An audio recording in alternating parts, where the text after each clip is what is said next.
Our fifth goal in Unit 1 is that you can write and recognize electron configurations for elements using the Aufbau principle specifically, which we'll review in a moment.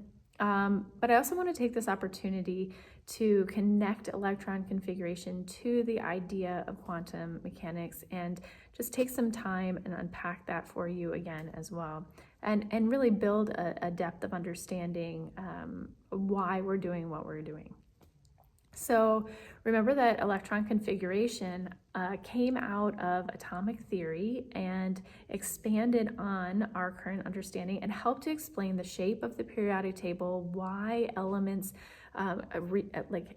line up in these families of similar reactivity, the way that they do, and just opened up our understanding as to why the shape of the table looks the way that it does. And the math behind this is very upper level math, and a chemistry student, a major in chemistry in college, would probably encounter this math about their third year of college in a course called physical chemistry. I want to tie in just a little bit of that concept so that you understand what it is we're doing when we write these out. All of it applies is basically an analogy or a sum up of this mathematical equation idea. And the equations have basically 4 different numbers. The first one is the principal quantum number. It has the variable n associated with it. This n number tells us the shell.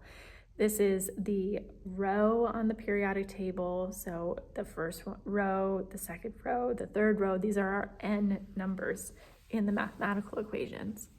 It tells us the distance from the nucleus, the size of the shell, and so on. The second number is the angular momentum. This one has a variable L, and we call it the subshell. And we've also given the subshells different names or letters to be associated with them just when we write electron configurations versus the mathematical equation.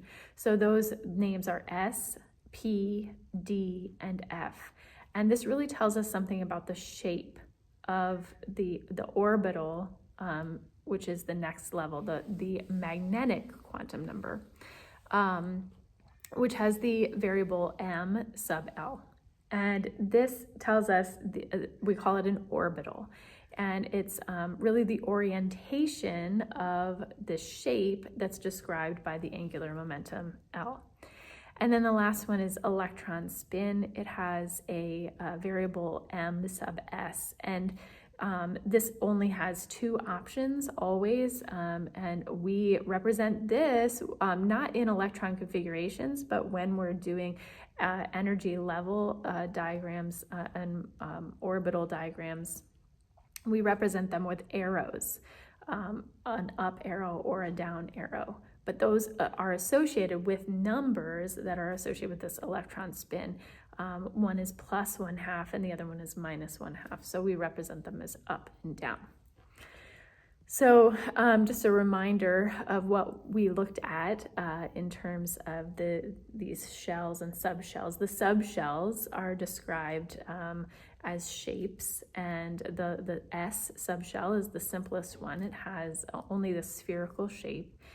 P looks more like a dumbbell or 2 lobes on either side of an origin. D orbitals, most of them look like kind of like a clover leaf kind of shape, and then F orbitals are more complicated. We get more lobes in these shapes. Also, we get more orbitals every time we become more complex, and that has to do with that M number, the magnetic momentum number. So we're going to look at a new chart this year to become, I guess, a little bit deeper in our understanding of what these things look like.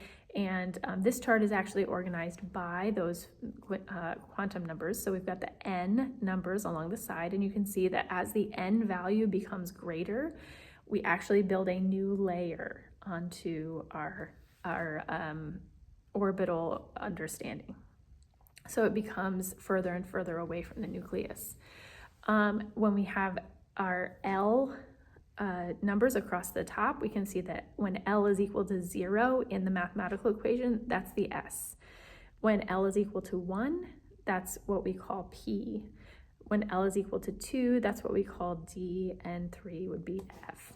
So you can see how substituting integers into the L number into those mathematical equations, it gives us the S, P, D, and F options. The M, the magnetic quantum number, is 0 or plus and minus an integer, which is why we end up getting more orbitals in odd numbers, because we start with 1, and then when we add plus or minus 1 as that integer, now we get 2 more orbitals. And when we add plus or minus 2, we get 2 more orbitals. So we go from 1 orbital to 3 to 5 to 7. So every time we add a new integer to the possibilities or the probabilities of the mathematical equation, we get 2 more orbitals. So all of this is just to show you what electron configuration is representing. It's really actually fascinating and very complicated. And so what you're doing right now is trying to build a foundation that later, if you choose to study chemistry, you would build on. And so by being able to write these electron configurations and having some idea what it's associated with will help you as you progress in your understanding. So I wanted you to see this. But what you actually have to do is really just write electron configurations. So let's remember what that is. Remember that the electron configuration does have to do with the shape of the periodic table. So using the periodic table to do electron configurations is the simplest and the most in-depth understanding also way to do it. There are 3 rules that are associated with electron configuration. The Pauli exclusion principle, which tells us we can only have 2 electrons per orbital. The Aufbau principle, which says we start at the lowest energy level first. And that's the one that's mentioned in the learning goal, because that's the one that is the most important for you to get those energy levels in order. And then the last one, Hund's rule, really only applies, it doesn't apply to electron configuration, but it does apply when we're talking about orbital diagrams and energy level diagrams and whatnot. So I want to go over that one as well, because it does have some implications for magnetism. And so let's go ahead and talk about that. So first off, let's look at oxygen as an example of this electron configuration. And the electron configuration as we write it, we only are concerned with the shell and the subshell. The orbital stuff, we need to know how many orbitals are in each subshell so that we know the maximum number of electrons that can go in that subshell, but we don't indicate the actual orbitals when we do electron configuration, only shell and subshell.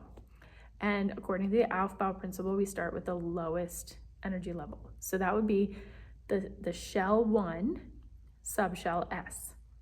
So 1s comes first, and that corresponds to the top row on the periodic table. There's only 2 elements there because 2 electrons fit in that shell, and then we have to go to the second shell. So